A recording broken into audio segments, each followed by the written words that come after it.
My name is Elena. For a long time, even saying my name felt dangerous. Names belong to places, and my place was never safe. I grew up in Long Island, in a house where laughter lived upstairs and silence lived below. My father was a Marine, medals on the wall, war behind his eyes. My mother was there, but not present. Her body moved through the rooms, but her mind lived somewhere far away, in a place I could never reach. We called it a family, but it was more like a theater of survival. At Christmas, songs echoed upstairs. In the basement, the air was heavy and waiting. Down there, silence was the rule. Down there, I learned that quiet could mean safety. My grandfather built model airplanes, carved tiny ships. Everyone said he was meticulous. His Swiss Army knife was for the models. That was the story.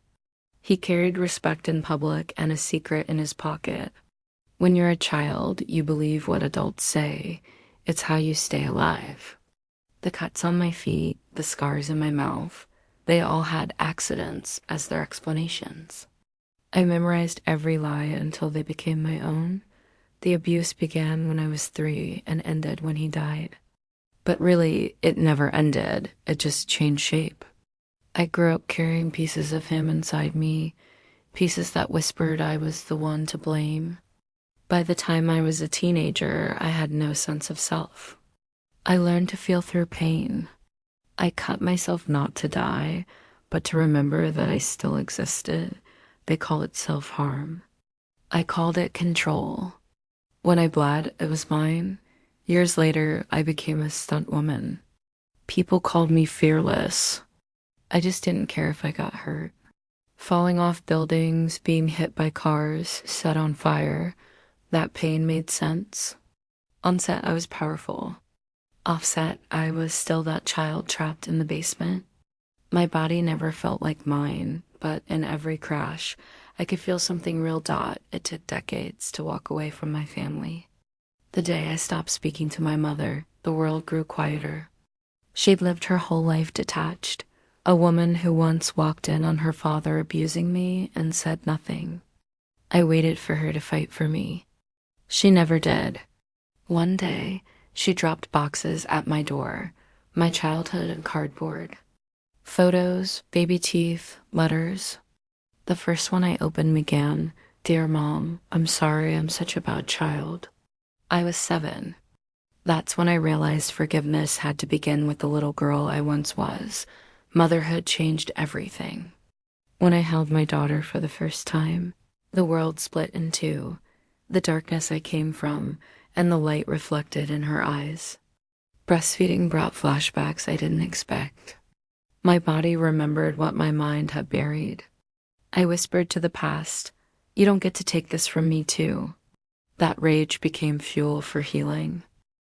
Through guided psychedelic therapy, MDMA, and psilocybin with a trained trauma doctor, memories began to surface like old photographs developing in slow motion. The fireplace, the cactus, the knife, all the stories I'd been told. You fell, you tripped, you were clumsy, dissolved into truth. I saw my grandmother's hand pulling my hair, smashing my head into stone, her voice saying, "You're not so pretty now." I saw him pushing me into the cactus, pretending to help after. It all made sense. Pain disguised as love. When my father died, no one called me. I found out through someone else's husband. But in one ceremony, I felt him, or something like him. He cried. He said, "I didn't know because I wasn't there." Maybe it wasn't real, but it gave me peace. Sometimes forgiveness isn't about who deserves it. It's about freeing the body that's been holding the story too long. My daughter. She's my mirror, fearless barefoot, planting seeds in her room. One day she said, "Mom, I want to get plants for my room." I snapped. I didn't know why. Later, in a session, I saw it. The cactus, the fall that wasn't a fall. When I came home, we went to the plant store together. Now her room is a jungle. 70 plants, 70 quiet proofs that love can grow where pain once lived. I've learned that breaking the cycle isn't poetic. It's brutal. It means saying no to bloodlines, to holidays, to people who call you ungrateful for saving yourself. It means learning that love doesn't have to hurt, that silence isn't safety, that motherhood can be redemption. I don't let my daughter sleep over anywhere. People call it paranoia. I call it protection. They said my mother was paranoid too, but she wasn't. She was absent. I am here, fully here. Sometimes I imagine those basement stairs again. Each step has a word carved into it: shame, guilt, silence. I climb slowly, barefoot, carrying the child I once was. At the top, the door opens. Light pours in. She looks at me and asks, "Is it over?" "No," I tell her. "But we're together now." That's enough. I used to think I'd die young. Now I wake up and breathe. I comb my daughter's hair and think, the cycle ends here. Maybe my mother couldn't fight. Maybe I was born to adopt my name as Elena. I speak it loudly now, not for the world to hear, but so the child inside me knows she made it home. I used to think silence was safety, that if I stayed quiet enough, the world might forget I existed, and forgetting meant I'd finally be safe. But silence doesn't protect you.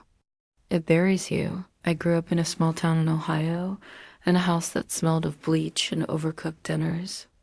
Everything was always fine. My mother's smile was tight, like a ribbon pulled too hard. My father worked nights, so the house belonged to the dark. When my uncle started coming over, no one questioned it. Family visits were supposed to be safe.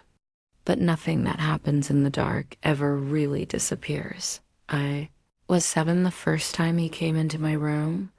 The floorboards knew before I did.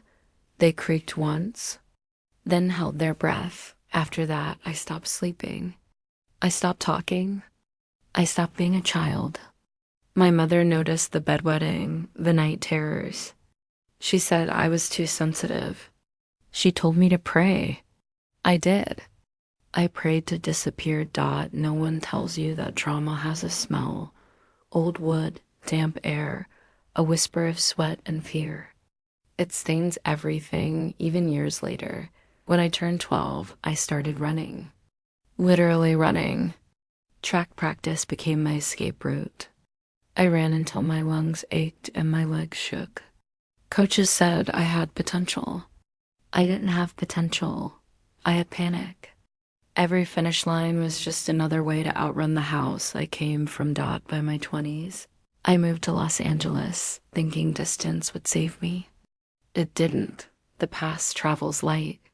It fits in your ribcage. I worked as a waitress, then an extra, then nothing at all. I learned to smile like I was fine. Fine was the only word I knew how to say without shaking.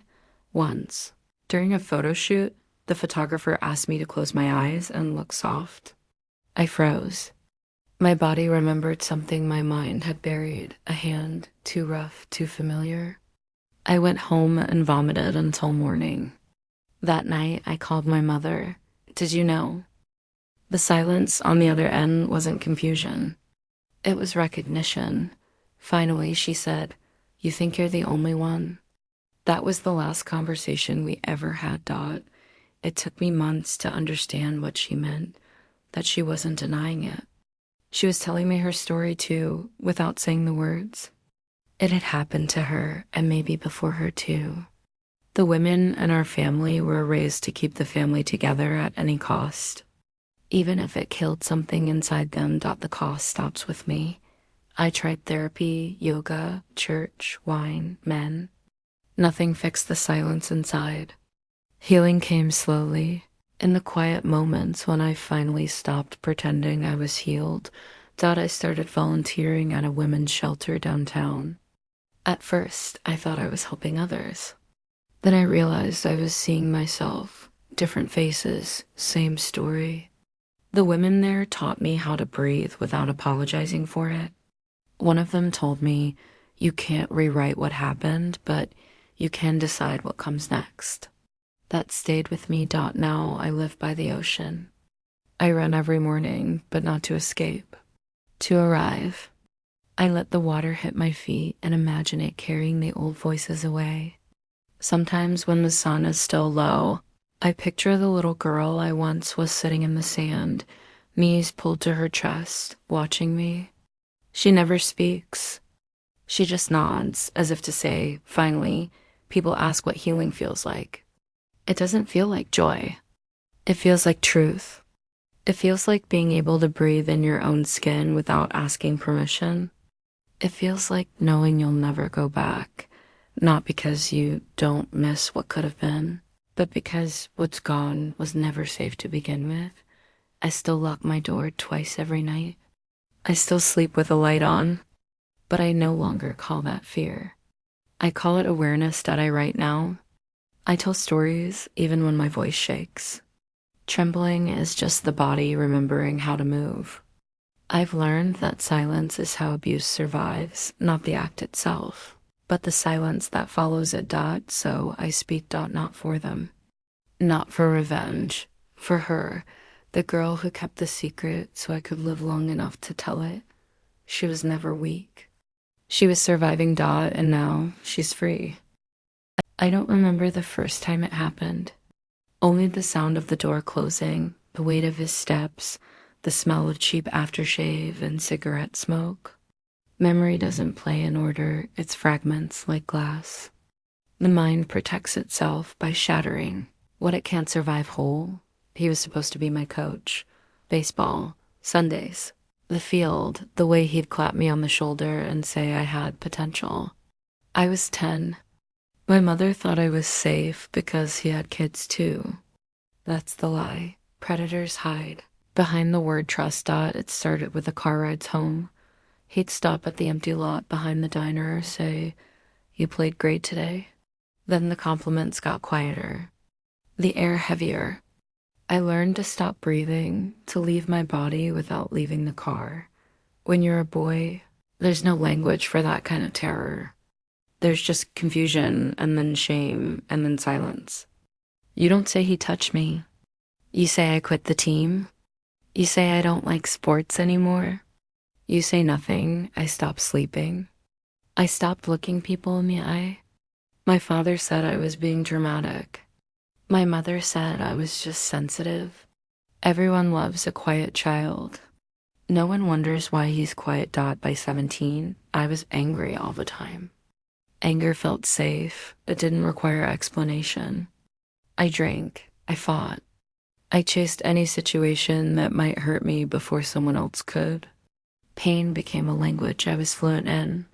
The thing about trauma is it never really disappears. It hides behind habits, the way you flinch when someone moves too fast, the way you double-check the locks even when you're alone. It becomes your religion. I carried that man's voice inside me for years. It spoke when I tried to love. It whispered when someone touched me.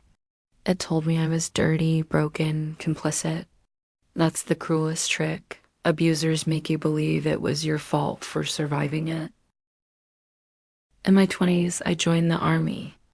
I thought structure would fix me. It didn't. It just gave my pain a uniform. I learned discipline, endurance, obedience, all the things I already knew too well. When I came home, I couldn't stand the silence. Silence reminded me of him. I met someone once, a woman who saw through the armor. She asked why I woke up screaming. I told her I didn't know. That was a lie. I knew. I just didn't think she'd stay if she did. Eventually, she didn't. People leave when the story gets too dark. Years later, I ended up in therapy. A real one, not the kind where you talk about goals and habits. This one was about ghosts. The first time I said it out loud, what happened, my chest burned. I expected the room to collapse. It didn't. The world didn't end. That's how I learned that telling the truth doesn't kill you. Keeping it in does. Healing didn't come all at once. It came in strange ways, holding a child's hand without fear, breathing through panic instead of fighting it, standing in front of a mirror without disgust. Little things. ordinary things. I used to think masculinity was about control. Now I think it's about courage. Not the kind that fights wars, the kind that admits weakness and survives anyway. Some nights, I still hear the echo of that car door closing. I see the lights from the diner flicker through the windshield. I remind myself that boy in the passenger seat was innocent. He was tricked, cornered, silenced, but he made it out. He grew up. He's here now, telling the story. That's what healing is. Reclaiming your own voice from the people who tried to erase it. I don't forgive him. I don't have to. Forgiveness isn't freedom, understanding is. I understand now that what he did was about power, not love. About taking, not giving. I understand that my survival doesn't require his apology. Sometimes I go back to that field.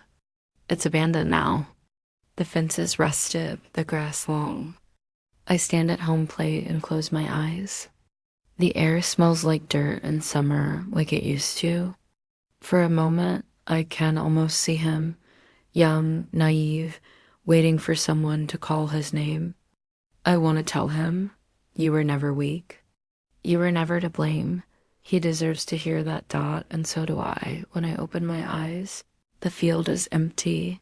For the first time, the silence doesn't hurt. It's peace. I used to believe that being a mother meant forgiveness, that love could hide anything if you folded it carefully enough. I was wrong. Love doesn't hide the truth. It suffocates under it. My daughter was 6 when I first saw something in her eyes that didn't belong there. A kind of knowing too old for her small face. She had started waking up at night, crying without sound. When I asked why, she said, I had a bad dream. And I wanted to believe her. God, I wanted to. He was my husband. Her father. The man who brought flowers after payday, who carried her on his shoulders through the park. I told myself that men like him couldn't do what my gut was whispering. Because if it was true, it meant my whole life was a lie. And I wasn't brave enough for that, so I waited. Waiting felt safer than seeing. Every bruise had an excuse. Every silence had a reason. I told her to be polite, to say goodnight, to hug him. I taught her to perform normal while she was drowning. The night I heard her whimper through the thin wall, I didn't move. My body froze, the way it does when fear becomes bone. I stared at the ceiling, counting heartbeats, pretending I didn't understand what I was hearing. Pretending made it possible to survive another day. Afterward, she stopped sitting close to him. She stopped laughing. She stopped being a child. And I stopped being a mother. Years later, after he was gone, a heart attack, quick and merciful, she told me the truth. Her voice didn't shake. Mine did. She said, you knew. I wanted to say no. I wanted to cry and swear I didn't. But the truth is, I had known. Maybe not in words, but in the way animals know storms before they come. I felt it in the walls, in the way she flinched when he entered the room. In the quiet after, I chose safety over her. That is the sentence I live with. People talk about guilt like it's a feeling. It isn't, it's a place. A small, airless room you never leave. I visit her sometimes, my daughter, though she keeps her distance. She's kind, polite, the way I taught her to be. But her eyes are oceans I can't cross. I watch her raise her own child now. A little girl with wild hair and laughter that fills every corner. And I see something holy in it, not in religion, but in survival. She broke the pattern I couldn't. She built the world I should have dot at night. I sit by the window and wonder what would have happened if I had opened that door all those years ago. Maybe he would have stopped. Maybe she would have run.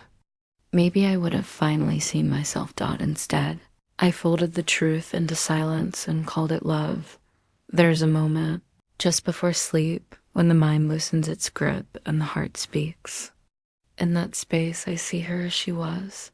Small hands, trembling lips, eyes that begged me to notice. I reach for her, but my arms are heavy with years. Sometimes I whisper to her, though she's long gone from that house. I'm sorry I looked away. I don't expect forgiveness. I only hope the words reach the part of her that still remembers my touch before I failed her. The world says mothers are saints. They aren't. Some are ghosts walking beside their children, hoping the echo of love might count for something. I've stopped asking for redemption. I don't deserve it, but I do keep the door unlocked now. For her, for any child who runs. For the woman I was who finally learned that pretending not to see is the greatest sin of all. If love means anything at all, it's the courage to look. It took me years to decide to knock on her door again. There were times I thought I never would.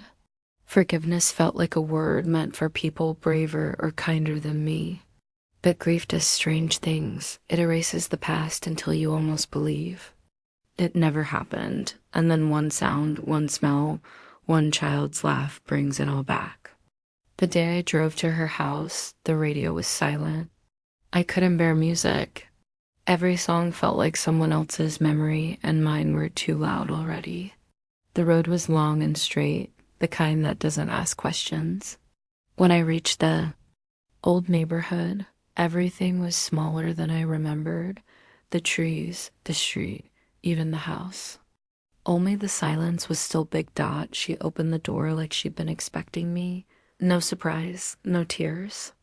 Just that same half smile that used to mean, let's not talk about it.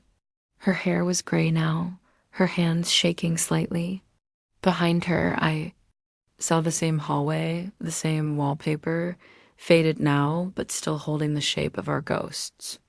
For a moment, neither of us spoke. I heard the clock ticking. I wondered how many nights it had ticked through while I cried in the dark. Waiting for her to come, she offered me tea. Of course she did. That's what she always did, fill the air with something to do so we wouldn't have to speak. We sat across from each other at the kitchen table, two strangers pretending to share a life. I studied her hands as she poured the tea. I used to love those hands. They braided my hair, bandaged my knees, held me when I was small. Now they trembled like the truth trying to surface. I'm glad you came, she said. I wanted to ask her why. Why she didn't open the door that night. Why she told me to say good night, to be nice, to hug him. Why she chose peace over me. But the words caught in my throat. Too many years of practice staying silent. So I said, I don't know why I'm here. And she said, because you still need to be heard. The rest of the room disappeared. She looked down, her voice barely a whisper. I knew something was wrong. I couldn't face it. I thought if I ignored it, it would go away. I thought I was protecting you. I laughed, not cruelly, but from that place where pain turns into disbelief. Protecting me from what? The truth? Her eyes filled.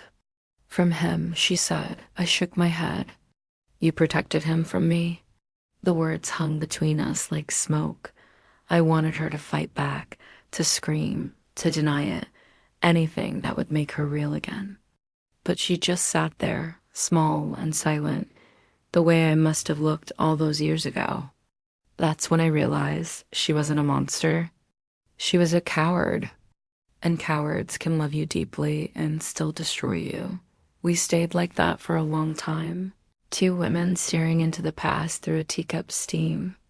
Then I said the only thing that made sense. I need to leave this house behind. She nodded. I know. I stood up. The chair scraped against the floor, a harsh sound in that gentle room. She reached for my hand, hesitated, and let it fall back into her lap. At the door. I turned once more. She whispered, You were always braver than me. I didn't answer. There was nothing left to say. Outside, the air was cold, but I could breathe. For the first time, the house behind me felt like what it truly was, a place where I stopped waiting. I walked to the car, sat behind the wheel, and watched the front window glow in the evening light. I thought about all the years I'd wasted trying to make sense of her silence. Maybe there isn't sense. Maybe there's just what we inherit and what we refuse to pass on. I started the engine. On the seat beside me was a photograph she'd slipped into my bag when I wasn't looking. Me as a child, standing in the backyard, sunlight on my face. I stared at it until it blurred. That little girl wasn't broken. She was unfinished. When I got home, my own daughter was waiting on the porch, her hair tangled, barefoot, smiling. She asked where I'd been. Nowhere, I said. Just somewhere I don't live anymore. That night, as I tucked her into bed, she reached out and touched my face. You look lighter, she said. Maybe I was. Maybe letting go isn't about forgiving. Maybe it's about choosing the living over the dead dot before turning off the light. I whispered into the dark, it's over. And for the first time, I believed myself.